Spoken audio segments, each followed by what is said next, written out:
روزے کا اصل حاصل کیا ہے؟ اب پہلی آیت پر ہمیں توجہ دینی ہوگی. یا ایھا الذین آمنوا کتب علیکم الصیام، اہل ایمان تم پر روزہ فرض کیا گیا، لکھ دیا گیا، طے کر دیا گیا. اگرچہ جیسا کہ میں نے عرض کیا یہ ابتدائی حکم ہے اور اس میں وجوب علی تخییر وہ بعد میں آ چکا دوسری آیت میں. کما کتب علی الذین من قبلکم، جیسے کہ یہ فرض کیا گیا تھا ان پر جو تم سے پہلے تھے، یعنی یہود اور نصارہ، ان پر بھی یہ روزہ جو ہے یہ فرض تھا. البتہ احکام مختلف ہو گئے.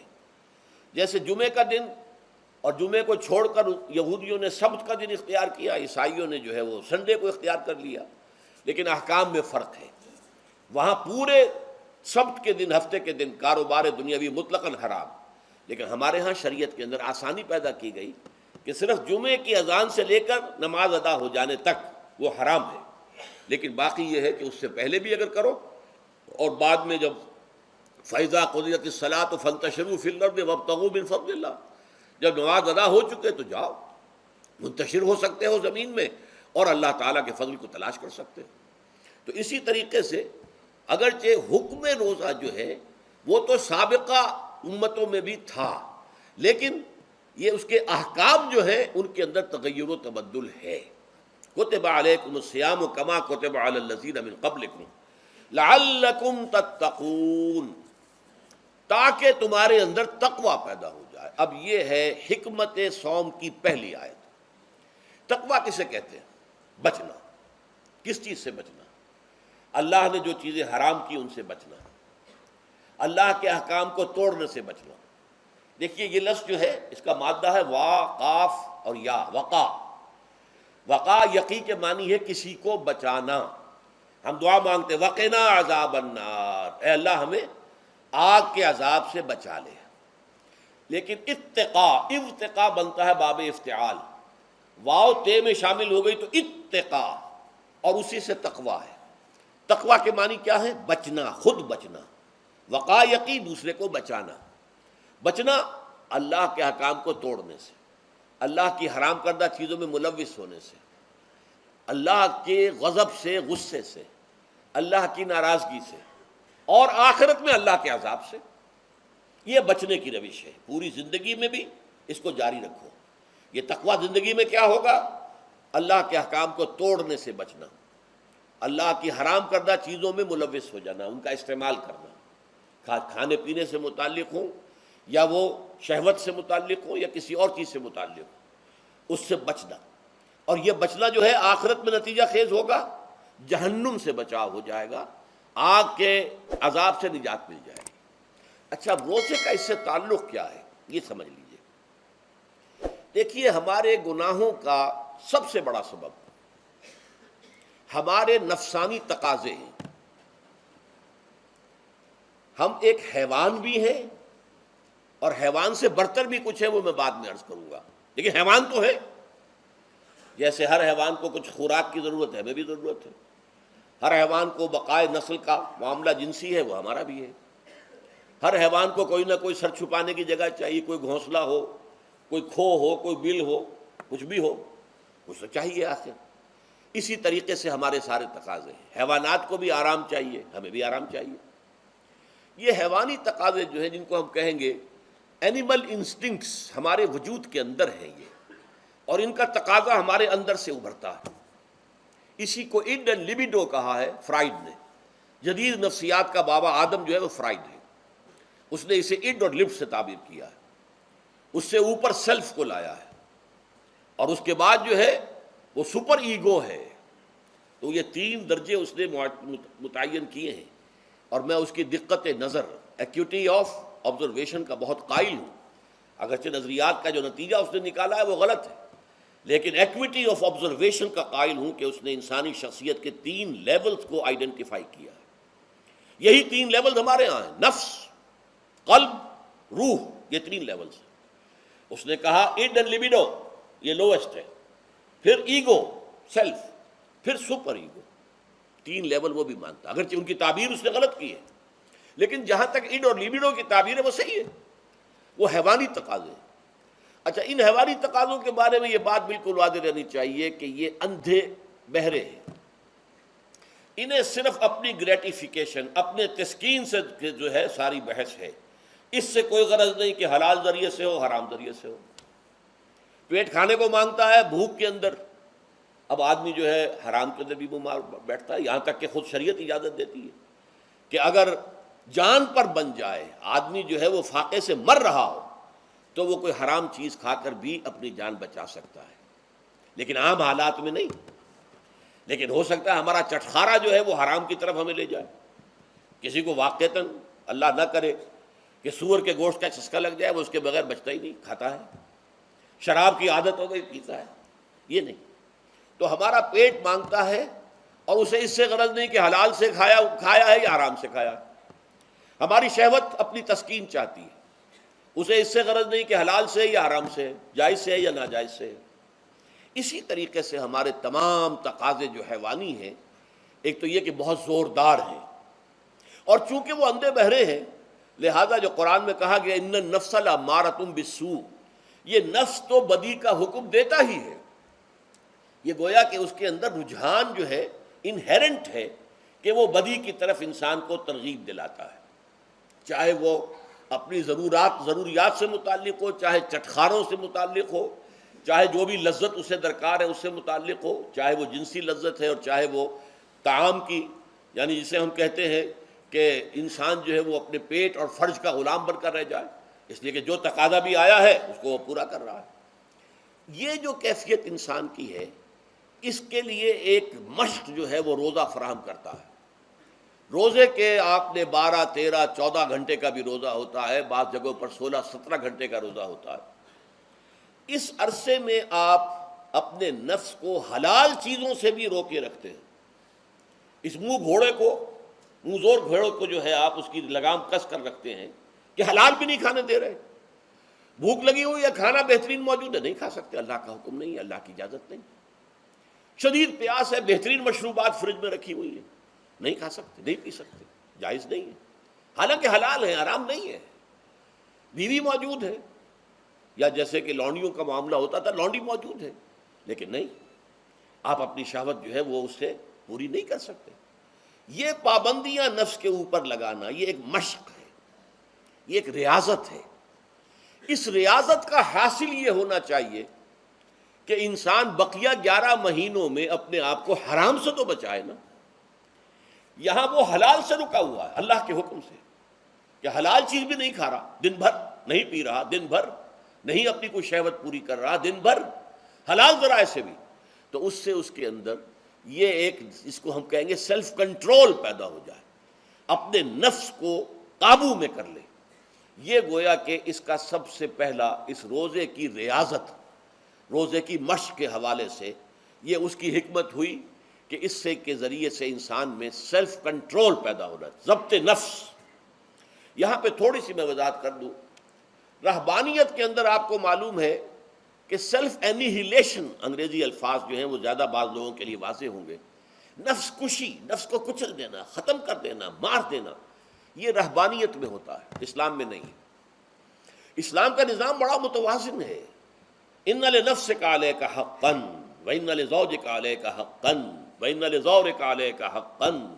حضور نے فرمایا دیکھو تمہارے نفس کا بھی تم پر حق ہے، اسے مناسب حد تک آرام دینا بھی تمہارے ذمے ہے، اسے غذا بہم پہنچانا بھی تمہارے ذمے ہے۔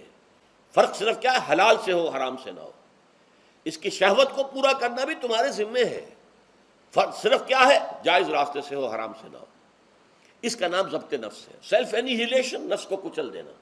یہ جو تپسیائیں جو ہیں ہندو سادھو کرتے رہے ہیں، اور جو سب سے زیادہ معاملہ جو ہے وہ جو راہب ہوتے تھے حضرت مسیح علیہ السلام کے پیروکاروں میں، انہوں نے تاریخ کے اندر جو مثالیں دی ہیں اس کا جو ہے اندازہ کرنا مشکل ہو جاتا ہے کہ کس درجے وہ لوگ اپنے نفس کو کچل دیتے تھے، جس کا قرآن مجید میں سورہ حدید میں ذکر بھی ہے۔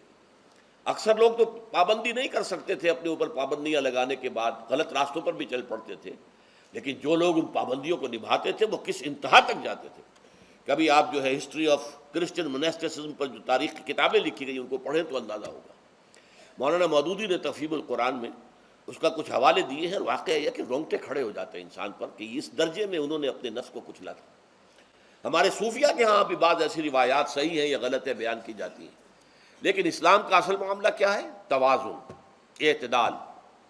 تمہارے نفس کا بھی تم پر حق ہے، ان لنفسک علیک حقا، تمہاری بیوی کا بھی تم پر حق ہے، وان لزوجک علیک حقا، اور تمہارا جو بھی کوئی ملاقاتی آئے، کوئی دوست ہے، اس کا بھی زورک علیک حق ہو، زیارت کرنے کے لیے کوئی آیا اس کا بھی حق ہے، ان کے حقوق ادا کرو۔ حضرت عبداللہ ابن عمرو بن العاص رضی اللہ تعالی عنہما صحابہ کرام میں اس اعتبار سے بہت ممیز تھے کہ ان پر عبادت جو ہے، عبادت گزاری کا اتنا غلبہ ہو گیا تھا، ہر روز روزہ رکھتے تھے اور رات کو پوری رات کھڑے رہتے تھے۔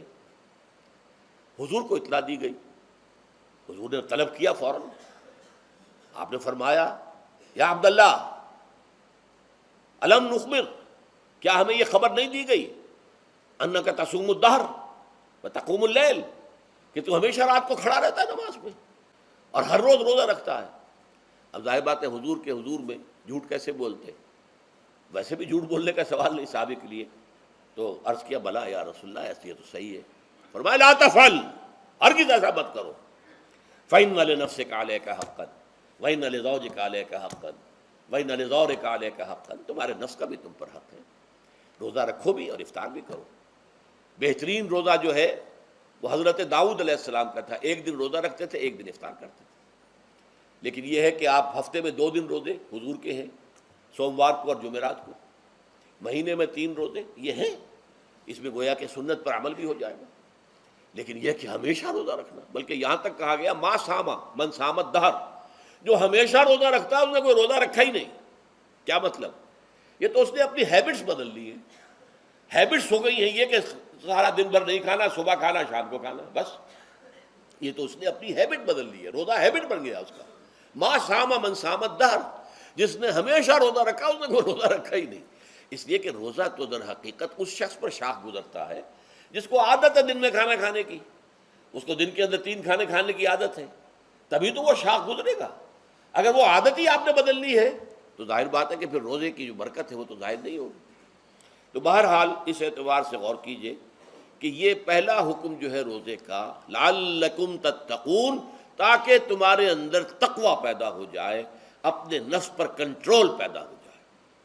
اس کو یوں سمجھیے کہ یہ ایک بڑا منہ زور گھوڑا ہے، ہمارا جو نفس ہے، ہمارا جو جسم ہے، حیوانی نظام، اس پر ہماری خودی یا ہماری انا یا ہماری ایگو یا ہمارا سیلف، یہ اس پر حکمران ہے، اس کا گھوڑے کا سوار ہے۔ اب اگر گھوڑا منہ زور ہے اور سوار کے قابو میں نہیں ہے تو کیا نتیجہ نکلے گا؟ اب وہ گھوڑے کے اختیار میں ہے، سوار صاحب کی جان جو ہے وہ جا کر پٹخ دے کہیں، کسی کھائی میں گرائے، کسی اور جگہ گرائے، وہ تو گویا کہ اس کے رحم و کرم پر ہے۔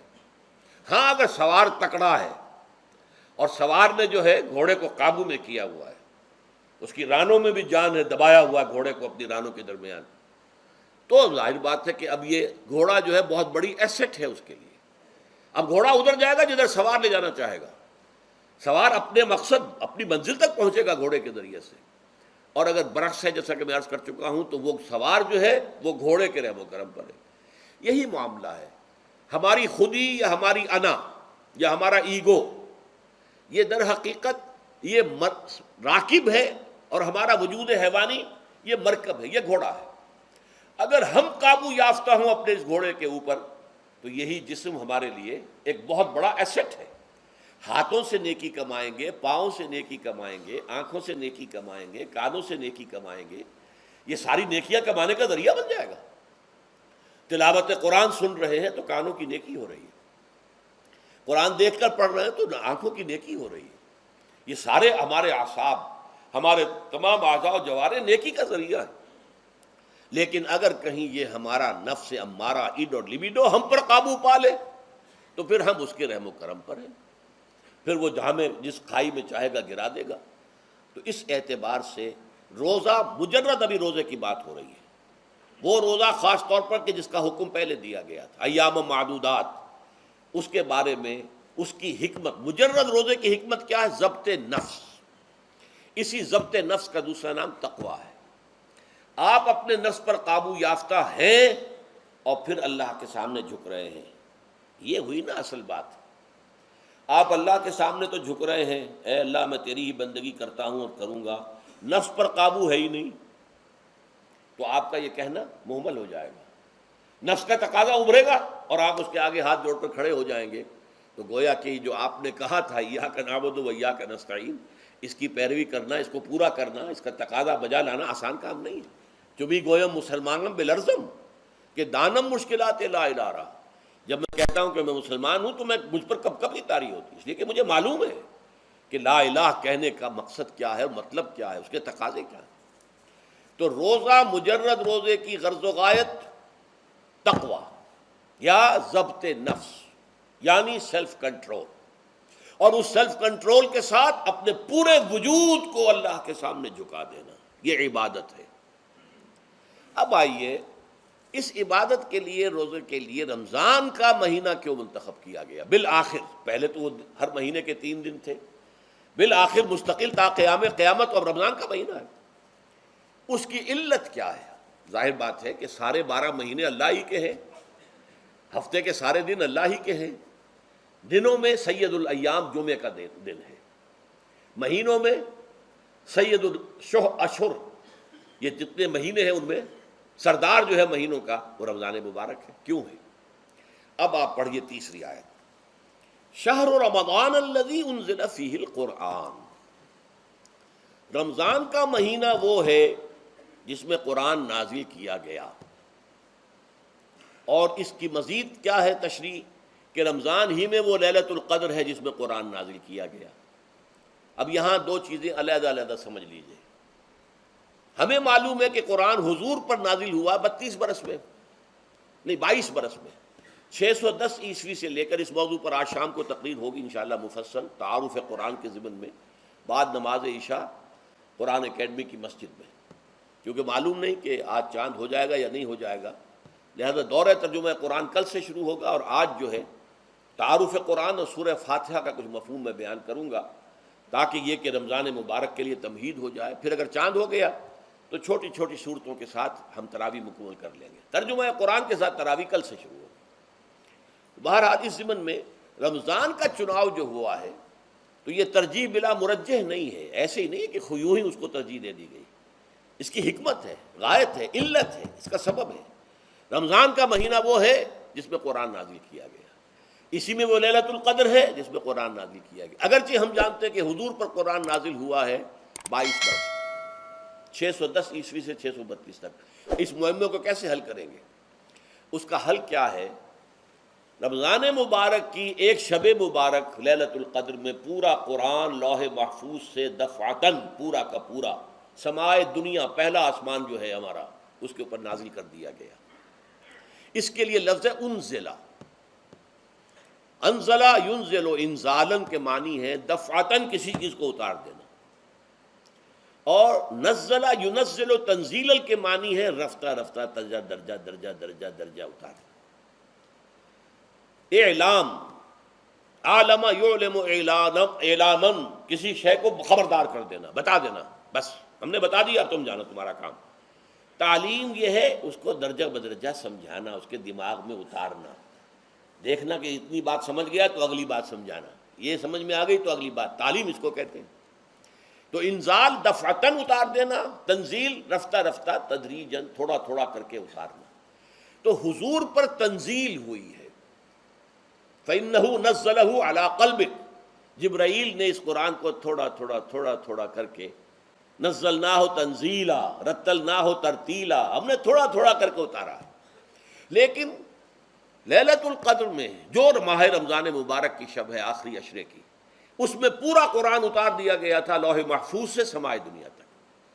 شہر رمضان الذی انزل فیہ القرآن ھدی للناس وبینات من الھدی والفرقان، یہ قرآن کیا ہے، کیا بنا کر نازل کیا گیا؟ یہ حال ہے، یہ لوگوں کے لیے، پوری نوع انسانی کے لیے ہدایت ہے، اور یہ ہدایت بینات کی شکل میں آئی، واضح تعلیمات جن میں کوئی شک و شبے کی گنجائش نہیں، از خود روشن۔ بینہ اسے کہتے ہیں وہ شے جو از خود روشن ہو، جس کو ہم کہتے ہیں کہ آفتاب آمد، دلیل آفتاب، جب سورج طلوع ہو گیا تو اپنے وجود پر وہ خود دلیل ہے، اسے کسی اور دلیل سے ثابت کرنے کی ضرورت نہیں ہے، از خود واضح۔ تو بینات من الہدی، جو قرآن کی بنیادی ہدایت ہے وہ بینات پر مشتمل ہے، واضح چیز ہے جو انسان کے لیے، اس کی فطرت کے لیے جانی پہچانی چیزیں ہیں۔ یہ کوئی باہر کی چیز نہیں آ رہی ہے، اس کے قلب کی گہرائیوں کے اندر یہ سب کچھ موجود ہے، اور اس کی گواہی اس کے قلب کی گہرائیوں سے نکلتی ہے کہ ہاں دیکھنا تقریر کی لذت کے جو اس نے کہا، میں نے یہ جانا کہ گویا یہی میرے دل میں ہے، اس نے تو میرے اپنی فطرت کی ترجمانی کی ہے۔ والفرقان بینات من الہدی والفرقان، یہ بینات کا اطلاق فرقان پر بھی ہو رہا ہے، حق و باطل کے اندر فرق کر دینے والی شے۔ بین صورت میں یہ حق ہے، یہ باطل ہے، یہ جائز ہے، یہ ناجائز ہے، یہ غلط ہے، یہ صحیح ہے۔ یہ ہے قرآن مجید کی عظمت کا بیان۔ ویسے تو عظمت قرآن مجید کے اندر بہت سے مقامات پر آئی ہے اور بڑے ہی پرشکو انداز میں بھی آئی ہے، لیکن یہ اس وقت موقع نہیں ہے اس میں جانے کا۔ یہاں جو قرآن کا تعارف کرایا گیا، ھدی للناس وبینات من الہدی والفرقان، اور یہ رمضان میں نازل کیا گیا، لہٰذا رمضان کا مہینہ جو ہے اس عبادت کے لیے خاص اور مختص کر لیا گیا۔ فمن شہد منکم الشہر فلیصم، تو جو کوئی بھی تم میں سے اس مہینے کو پائے یا اس میں مقیم ہو وہ لازماً روزہ رکھے۔ میں بیان کر چکا ہوں یہ وجوب علی العین ہے، اس کے اندر اب اختیار نہیں ہے، لیکن یہ کہ اگر من کان منکم مریضا او علی سفر فعدۃ من ایام اخر۔ اب دیکھیے یہ جو رمضان مبارک کو منتخب کیا گیا جو نزول قرآن کا مہینہ ہے، تو اس میں ایک دوہرا پروگرام رکھ دیا گیا ہے جو قرآن مجید میں تو واضح طور پر نہیں کہا گیا، اس لیے کہ اگر قرآن میں اس طور سے آ جاتا تو فرض ہو جاتا، اسے تطوعاً رکھا گیا ہے، لہذا اس کا ذکر قرآن میں نہیں ملے گا۔ موجود ہے کہ جب اس مہینے کو چنا ہی اس لیے گیا ہے کہ یہ نزول قرآن کا مہینہ ہے، لہذا اس کے لیے جو ہم نے پڑھا تھا وہ خطبہ، وہ اب اس کو پلٹ لیجئے۔ جعل اللہ صیامہ فریضۃ وقیام لیلہ تطوعا، اللہ نے اس مہینے کا روزہ رکھنا تو فرض قرار دے دیا ہے، اور اس کا قیام اللیل، راتوں کو کھڑے رہنا، یہ مرضی پر چھوڑ دیا ہے، جو کر سکے، جو بھی ہمت کرے، ترغیب و تشویق ہے۔ اب دیکھیے ترغیب و تشویق کے لیے دوسری حدیث جو یہاں پر ہے، عن ابی ہریرہ رضی اللہ عنہ قال، حضرت ابو ہریرہ سے مروی ہے رضی اللہ عنہ کہ انہوں نے فرمایا، قال رسول اللہ صلی اللہ علیہ وسلم، کہ اللہ کے رسول نے فرمایا صلی اللہ علیہ وسلم، من صام رمضان ایمانا و احتسابا غفر له ما تقدم من ذنبه، جس نے رمضان میں روزے رکھے ایمان کے ساتھ، یقین کے ساتھ، اور احتساب، اللہ سے اس کے اجر کی امید میں، غفر له ما تقدم من ذنبه، اس کے پچھلے تمام گناہ معاف ہو جاتے ہیں۔ یہ نوٹ کیجئے کہ اس سے مراد گناہ کبیرہ نہیں ہے، گناہ صغیرہ ہے۔ گناہ کبیرہ کے لیے توبہ شرط ہے، گناہ صغیرہ جو ہے وہ ان چیزوں سے دھل جاتے ہیں۔ لیکن اب دیکھیے، ومن قام رمضان ایمانا و احتسابا، اور جو کوئی کھڑا رہا رمضان میں، یعنی قیام اللیل، ایمان اور احتساب کے ساتھ، غفر له ما تقدم من ذنبه۔ اب تیسری بات، ومن قام لیلۃ القدر ایمانا و احتسابا، اور جو کھڑا رہا قیام اللیل جس نے کیا ہے لیلۃ القدر میں ایمان اور احتساب کے ساتھ، غفر له ما تقدم من ذنبه، متفق علیہ۔ یہ حدیث بخاری اور مسلم دونوں کی ہے۔ اب یہاں جو بات میں چاہتا ہوں کہ آپ پر واضح ہو جائے، اس حدیث میں دونوں چیزوں کو پیرلل لایا گیا، من قام رمضان، من صام رمضان، پیرلل، بالکل متوازی، ہم وزن اعتبار سے، من صام رمضان ایمانا و احتسابا غفر له ما تقدم من ذنبه، من قام رمضان ایمانا و احتسابا غفر له ما تقدم من ذنبه۔ اب سوال پیدا ہوتا ہے قیام اللیل سے مراد کیا ہے؟ یہاں پہ میں ذرا تراویح کا جو پس منظر ہے وہ بیان کر دینا چاہتا ہوں۔ دیکھیے جیسا کہ ہم نے خطبے میں بھی دیکھ لیا، اللہ نے قیام اللیل جو ہے اسے فرض نہیں ٹھہرایا، تطوعا، قرآن مجید میں بھی اس کا کوئی ذکر نہیں، احادیث میں اس کی تشویق و ترغیب پوری موجود ہے، ایک اور حدیث بھی ہم بعد میں پڑھیں گے اس پر۔ اس کا پس منظر کیا تھا کہ اس کو چھوڑ دیا گیا۔ اب ظاہر بات ہے مسلمانوں میں کمزور بھی ہیں، مسلمانوں میں وہ مزدوری کرنے والے بھی ہیں، روزہ تو فرض ہے ان پر، چاہے مئی کا مہینہ ہے اور گندم کاٹنی ہے، روزہ تو پھر بھی رکھنا ہوگا، یہ سب کچھ ہے، لیکن یہ کہ رات کو پھر کھڑے رہنا ان کے لیے، جاگنا ممکن نہیں، لہذا ان کے اوپر یہ چیز فرض نہیں۔ حضور نے تراویح کی نماز یا قیام اللیل نہ اسے فرض قرار دیا، نہ اس کے بعد جماعت کوئی اہتمام کیا مستقل، صرف 3 راتیں آپ نے جماعت کروائی ہے، اس میں 8 رکعتیں آپ نے پڑھی ہیں کہ جو آپ کا معمول تھا تہجد کا وہ پڑھی، اور تہجد کے وقت ہی جماعت کرائی ہے۔ یہ ہے وہ حدیث۔ اس کے علاوہ کسی نماز تراویح جو ہے جو ہم پڑھتے ہیں 20 رکعتیں عشاء کے ساتھ متصل، اس کا کوئی ذکر نہ دور نبوی میں ہے نہ دور صدیق اکبر میں ہے۔ یہ دور حضرت عمر کی خلافت میں ہوا ہے، اور ہم نہیں کہہ سکتے کتنے سال کے بعد ہوا ہے۔ حضرت عمر رضی اللہ تعالیٰ عنہ کی خلافت کا دور جو ہے وہ تو 10 برس ہے، ہو سکتا ہے 5 برس کے بعد ہوا ہو، 6 برس کے بعد ہوا ہو، 12 ہوا ہے ان کے عہد میں۔ حضرت عمر ایک مرتبہ مسجد میں داخل ہوئے، مسجد نبوی میں، تو دیکھا کہ کچھ لوگ 8 10 12 جو ہیں وہ ایک جو ہے حافظ کے پیچھے کھڑے ہوئے اور قرآن سن رہے ہیں، کچھ دوسرے کونے میں کھڑے ہیں، کچھ کہیں اور کھڑے ہیں، مختلف جماعتیں ہو رہی ہیں۔ تو انہوں نے سوچا کہ کیوں نہ ان سب کو ایک امام کے پیچھے جمع کر دیا جائے، اور اس کے لیے لوگوں کی سہولت کے لیے عشاء کے ساتھ متصل رکھ دیا جائے، اس لیے کہ تہجد کے وقت اٹھنا جو ہے وہ تو ہر کس و ناقص کا کام نہیں ہے، کہ عشاء کے بعد اگر تھوڑا سا اضافی وقت ہو صرف، تو یہ ہر شخص کر لے گا، مزدور بھی کر لے گا۔ لہذا آپ نے یہ نظام تجویز فرمایا کہ عشاء کے متصلاً بعد 20 رکعت نماز پڑھی جائے اور ایک امام کے پیچھے پڑھی جائے۔ یہ گویا کہ اجتہاد ہے حضرت عمر رضی اللہ تعالی عنہ، اس کو آپ نے خود بدعت بھی قرار دیا ہے، لیکن بدعت حسنہ۔ بدعت کس اعتبار سے؟ لغوی اعتبار سے، نئی بات، اس لیے کہ حضور کے زمانے میں نہیں تھی، تو یہ اس طریقے سے ایک نئی بات ہے۔ لیکن یہ بات چونکہ بہت اچھی ہے، بہت عمدہ ہے، آپ جب یہ نظام چل پڑا تو ایک دن مسجد میں آئے، دیکھا کہ بڑی بھری مسجد ہے، صحابہ کھڑے ہیں اور ایک امام کے پیچھے قرآن سن رہے ہیں۔ آپ نے فرمایا نعم البدعۃ ھذہ، یہ جو ہم نے نئی بات شروع کی ہے یہ بہت اچھی ہے، بہت عمدہ ہے۔ اب یہاں سے فرق واقع ہو گیا ہے۔ ایک تو اہل تشیع جو ہے وہ تو ویسے ہی حضرت عمر سے بہت دشمنی رکھتے ہیں، عناد رکھتے ہیں، تو حضرت عمر کے اجتہادات سے انہیں نفرت ہے، انہیں دوری ہے، چاہے وہ کوئی سا بھی حضرت عمر کا اجتہاد ہو۔ ہمارے ہاں اہل حدیث حضرات بھی در حقیقت حضرت عمر یا کسی اور خلیفہ راشد کے فعل کو وہ سمجھتے ہیں کہ یہ ایگزیکٹو آرڈرز ہیں، یہ ہمیشہ کے لیے نہیں ہے۔ حضرت عمر نے اپنے دور میں ایک نظام قائم کیا، ان کے دور کے لیے ٹھیک تھا، یہ ہمیشہ کے لیے نہیں۔ ہمیشہ کے لیے وہ 8 ہی رکعتوں کے قائل ہیں، وہ تہجد والے، لیکن اس میں بہرحال انہوں نے بھی خود یہ اضافہ کیا ہے کہ وہ 8 رکعتیں وہ عشاء کے ساتھ متصل پڑھتے ہیں، تہجد کے وقت تو نہیں پڑھتے۔ اور حضور نے تو صرف 3 روز جو ہے وہ کرائی تھی جماعت، وہ لوگ 30 دن یا 29 دن پڑھ رہے ہیں، تو اضافہ تو انہوں نے بھی کر دیا، اس نظام میں تبدیلی تو ہو گئی۔ لیکن اہل سنت جو کہلاتے ہیں، ہمارے جو 4 جو ہیں، جو ہمارے مسلک ہیں، حنفی، مالکی، شافعی، حنبلی، ان کا اتفاق ہے اس پر حضرت عمر کا، کیونکہ ان کے سامنے اصول یہ ہے کہ حضور نے فرمایا علیکم بسنتی وسنت الخلفاء الراشدین المہدیین، تم پر لازم ہے کہ میری سنت کو پکڑو مضبوطی کے ساتھ، اور میرے خلفائے راشدین مہدیین جو ہیں ان کی سنت کو پکڑو۔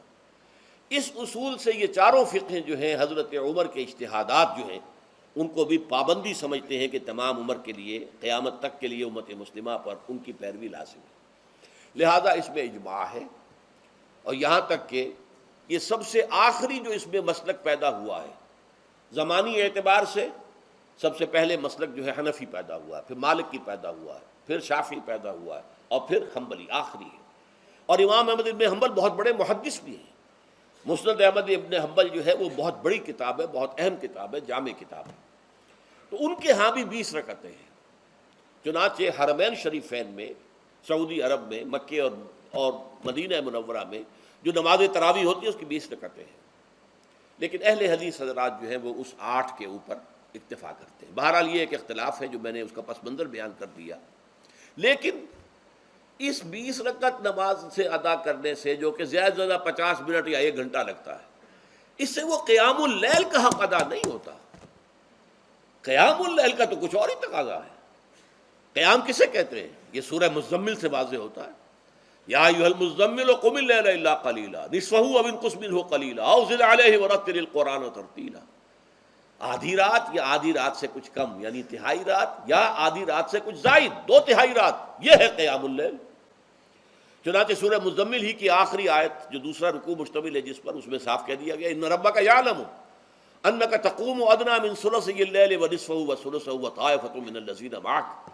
اے اللہ کے نبی، اللہ خوب واقف ہے کہ آپ بھی اور آپ کے ساتھ ایک جماعت بھی رات کو کھڑی رہتی ہے، 2/3 رات یا آدھی رات یا 1/3 رات۔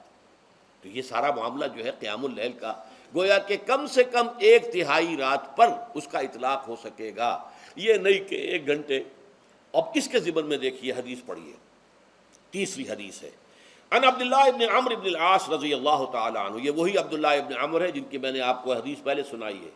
یہ ساری رات کھڑے رہتے تھے، پوری رات، اور ہر روز روزہ رکھتے تھے، جس پر حضور نے منع کیا، لا تفعل، مت کرو ایسا۔ رضی اللہ عنہما، یہ خود بھی صحابی ہیں اور ان کے والد عمرو بن العاص بھی صحابی ہیں۔ ان رسول اللہ صلی اللہ علیہ وسلم قال، کہ اللہ کے رسول صلی اللہ علیہ وسلم نے فرمایا الصیام والقرآن یشفعان للعبد، روزہ اور قرآن بندے کے حق میں شفاعت کریں گے۔ یقول الصیام، روزہ یہ عرض کرے گا اللہ کی جناب میں، اے رب پروردگار، انی منعتہ الطعام والشہوات بالنہار، میں نے تیرے اس بندے کو دن کے دوران کھانے پینے سے اور اپنی شہوت کا تقاضا پورا کرنے سے روکے رکھا، یہ میری وجہ سے روکا رہا، تو میری شفاعت اس کے حق میں قبول فرما، فشفعنی فیہ، میری شفاعت اس کے حق میں قبول فرما۔ ویقول القرآن، قرآن کیا کہے گا، منعتہ النوم باللیل، میں نے اسے رات کے وقت سونے سے، نیند سے روکے رکھا، فشفعنی فیہ، تو اس کے حق میں میری شفاعت قبول فرما۔ حضور فرماتے ہیں فیشفعان، ان دونوں کی شفاعت قبول کی جائے گی۔ یہ ہے قیام اللیل۔ یہ قیام اللیل صرف تراویح کی نماز سے جو پڑھ لی جاتی ہے، اور ہمارے ہاں تو یہ ہے، وہاں کم سے کم یہ تو تھا، صحابہ کرام کھڑے ہوتے تھے تو جو قاری پڑھ رہا ہوتا تھا وہ ان کے دل میں اترتا جاتا تھا، اس کا مضمون اور مفہوم جو ہے ان کو معلوم ہے، لہذا وہ اس کی زبان سے نکلا ہوا ہر لفظ ان کے قلب کی گہرائیوں تک اتر رہا ہے۔ یہاں تو یہ ہے پیرٹ لائک حافظ ہے، اسے خود پتہ نہیں میں کیا پڑھ رہا ہوں، اکثر حفاظ جو ہیں وہ عالم تو نہیں ہوتے، اور جو سن رہے ہیں انہیں کچھ پتہ نہیں ہم نے کیا سنا ہے، تو ٹھیک ہے، کم سے کم ثواب تو انہیں ملے گا کہ انہوں نے وقت نکالا ہے، 1 گھنٹہ ہی اضافی صحیح، لیکن بہرحال اس کا وقت تو انہوں نے نکالا ہے، محنت کی ہے، کھڑے رہے ہیں، ثواب ملے گا۔ لیکن جو مقصد ہے وہ حاصل نہیں ہوتا۔ اس مقصد کے حصول کے لیے اول تو قیام اللیل کی کم سے کم مدت 1/3۔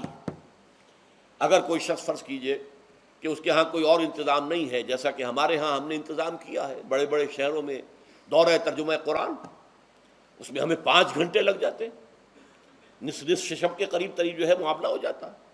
اس میں کیا ہوتا ہے کہ ہر 4 رکعت سے پہلے جو اس کے اندر پڑھا جانا ہے حصہ قرآن کا، اس کا پہلے ہم مطالعہ کرتے ہیں بیٹھ کر، ترجمہ اور کچھ موٹے موٹے نکات کی جو ہے وضاحت، پھر کھڑے ہو گئے اور قاری صاحب کے پیچھے 4 رکعتوں کے اندر وہ 4 رکوع یا جتنے بھی ہیں پڑھ لی، سن لی، پھر بیٹھ گئے 4 کے بعد، پھر اگلی 4 رکعتوں کے اندر جو کچھ پڑھا جانے والا ہے اس کا ترجمہ، اس کی تفہیم ہو گئی، پھر کھڑے ہو گئے، پھر سن لیا۔